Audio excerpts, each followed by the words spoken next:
Voilà, bonjour Soflane, bonjour Thierry Carole et merci de me passer le pouvoir ici même à Yaoundé. Yaoundé qui a les pieds dans l'eau depuis très tôt ce matin à propos de cet adverse qui s'est abattu sur la cité capitale. Mais cela ne nous a pas empêché de venir à cet endroit. Question de vous servir, vous et nos millions de téléspectateurs, ceux du Cameroun et du monde entier qui sont tous chargés. Faute d'informations à Yaoundé justement, je vous accueille une fois encore et comme d'habitude, le cœur enflammé de joie. Question de vous servir demain, petit mais grand match de football entre le Cameroun et les Comores. En tout cas, Cameroun Tribune, le quotidien camerounais à Capitaux Public en parle ce matin. Il s'agit d'une petite rencontre apparemment, mais la rencontre compte bien entendu pour le sprint final en vue de la participation de l'une ou de l'autre équipe à la phase finale de la CAN qui se joue dans 2 mois seulement du côté de l'Égypte.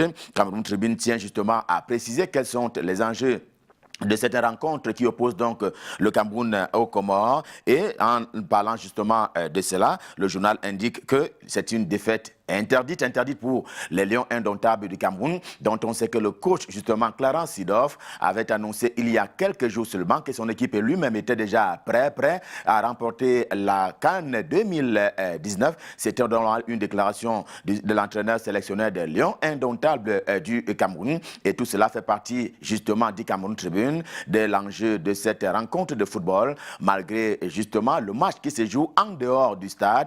Il y aura demain un match au stade Amadou Ahidjo de Yaoundé. C'est donc une rencontre importante et la défaite est naturellement interdite pour le quotidien camerounais à Capitaux Public, Cameroun Tribune, qui rappelle donc l'enjeu de cette rencontre. C'est d'ailleurs à l'occasion de cette rencontre que Mutation a trouvé pignon sur rue. Question de revenir un peu en termes de révisitation des chantiers de construction et ou de réhabilitation des infrastructures qui devaient donc servir de cadre à la CAN que le Cameroun était parti pour organiser en 2019. Cameroun Tribune en a parlé, mais il y a surtout Mutation qui estime que au lieu d'un poisson d'avril comme traditionnellement, eh bien, nous sommes en train de vivre un poisson de mars, car justement, rappelle encore le quotidien Mutation, le journal de la rue de l'aéroport, le mois de mars était censé être celui qui devait donc servir d'accueil et de réception des infrastructures devant abriter la CAN en 2019. Eh bien, nous y sommes. Il n'y a toujours pas définitivement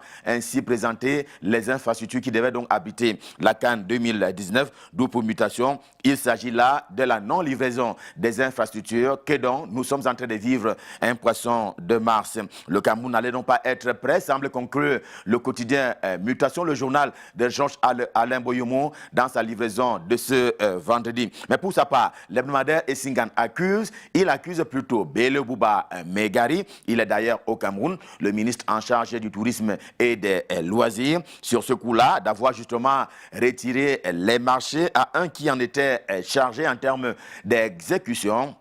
Et Singan estime que, eh bien, il s'est agi là d'une autre tentative de putsch contre le président de la République, ainsi qu'on peut le lire dans les colonnes du journal Essingan ce matin. En rappel, Bello Bouba Megari est ministre des Loisirs et naturellement du Tourisme. Il est aussi le président national de l'UNDP, l'Union nationale pour la démocratie et le progrès. Et le journal estime que le fait que ces ministres aient retiré l'exécution de certains marchés à un qui en était chargé est simplement, en guise de conclusion, une autre tentative de putsch qui a donc manqué. Dossier économique avec le quotidien. L'économie qui traite au quotidien justement des questions économiques et financières. Ce matin, le journal s'est entretenu avec Célestin Tawamba, qui est d'ailleurs le boss du JICAM. Il se lâche ce matin dans les colonnes du journal et justement parce qu'il veut mettre la pression sur le gouvernement camerounais. C'est là d'ailleurs au lendemain de la 10e édition du Cameroun Forum Business, du Cameroun Business Forum, qui s'est donc tenu du côté de Douala, la capitale économique du Cameroun.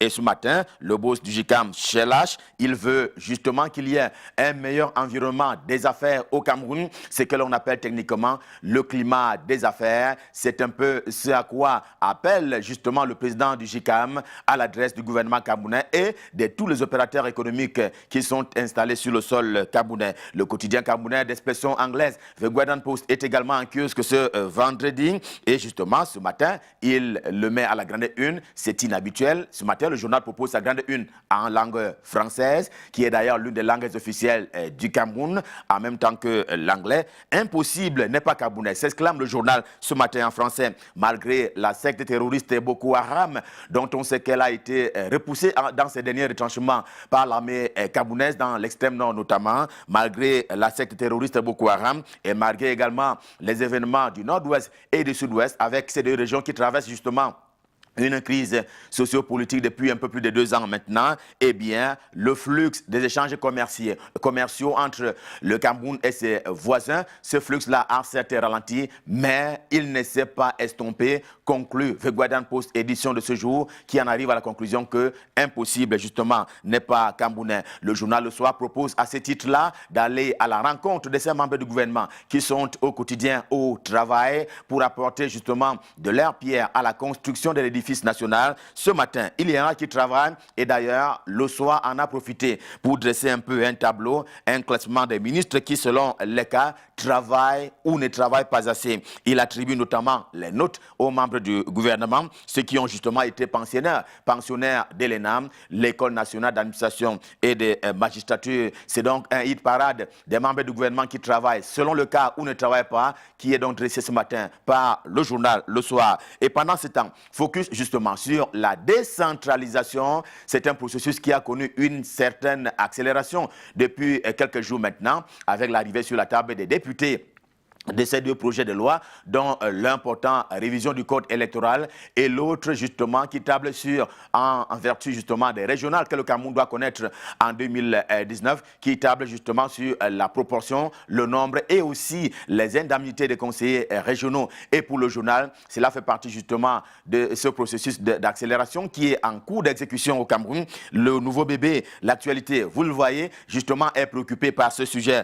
Et en kiosque ce matin, il analyse que tel que cela est construite, elle est déjà, cette décentralisation, une coquille vide en rapport justement, on le disait tantôt, avec les régionales qui approchent et qui doivent se tenir en 2019 au Cameroun. Sa presse de ce matin, qui est tout aussi en kiosque, estime que les dés sont déjà pipés pour parler justement des élections régionales avec les conseils régionaux et leurs présidents qui seront éventuellement mis sur pied avant la fin de l'année 2019. Eh bien, qu'à propos de cette élection, les dés sont déjà pipés au regard du caractère on ne peut plus obèse du Rassemblement démocratique du peuple camerounais RDPC, dont on sait qu'il compte l'essentiel des conseillers municipaux qui seront d'ailleurs, qui vont constituer le corps électoral et aussi, si vous voulez, le collège électoral à l'occasion de la désignation de ceux qui seront désignés comme conseillers régionaux. L'essentiel des conseillers, justement, sont du RDPC. C'est là en nombre, en quantité, mais également en qualité, souligne justement le journal Sa Presse, édition de ce vendredi. Le journal L'Épervier est également en kiosque, L'Épervier étant le journal de Léopold Kovis-Nudjo.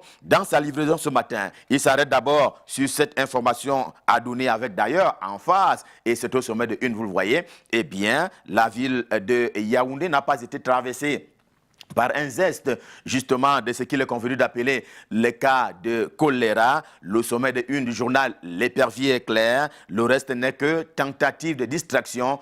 Il n'y a pas eu de cas détectés de choléra ni à Yaoundé, ni ailleurs, sur le sol camerounais. C'est donc une information qu'affirme, une fois encore, le quotidien L'Épervier. Cameroun Hebdo, de cette fin de semaine, qui est tout aussi en kiosque, eh bien, de cette fin de semaine, qui salue encore, et c'est de bon Aloha, qui salue justement ce secours du chef de l'État camerounais, qui est donc allé au chevet des sinistrés du côté de Meyomé Sala, là-bas, dans le département du Dja et Lobom, que donc, il y a donc eu ce secours du chef de l'État camerounais, et qui a donc été justement transporté en termes de messages et de réconfort par le ministre Paul Atangandji en charge de l'administration territoriale. Last but not the least, avec le routier de ce jour, qui nous fait découvrir d'ailleurs comment un rêve est devenu une réalité pour ce jeune concepteur camerounais.